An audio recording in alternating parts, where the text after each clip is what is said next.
Un groupe de jeunes qui représentent la jeunesse des 30 districts de tout le pays ont commencé l'Itolelingo Mezamihigo, une formation dont le secrétaire d'État au ministère de la Jeunesse et de la Culture explique l'objectif.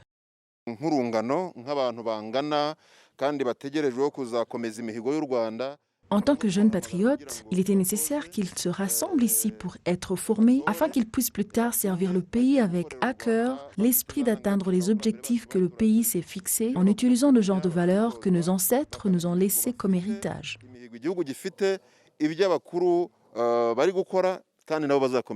La formation civique de 8 jours a été organisée par le ministère de la Jeunesse et de la Culture en collaboration avec le ministère de l'Unité nationale et de l'engagement civique ainsi que d'autres partenaires de ces organes. Les bénéficiaires de cette formation s'en réjouissent.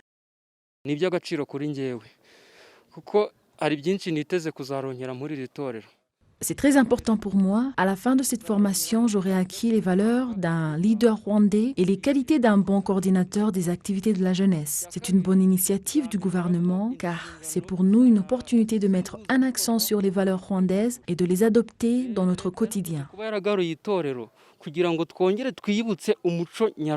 Le secrétaire d'État au ministère de la Jeunesse et de la Culture, l'honorable Bamoriki Edouard, avec les autorités du ministère de l'Unité nationale et de l'engagement civique et les responsables de la province du Nord, exhorte la jeunesse d'être toujours caractérisée par les valeurs patriotiques et d'utiliser la technologie pour contribuer au développement du pays.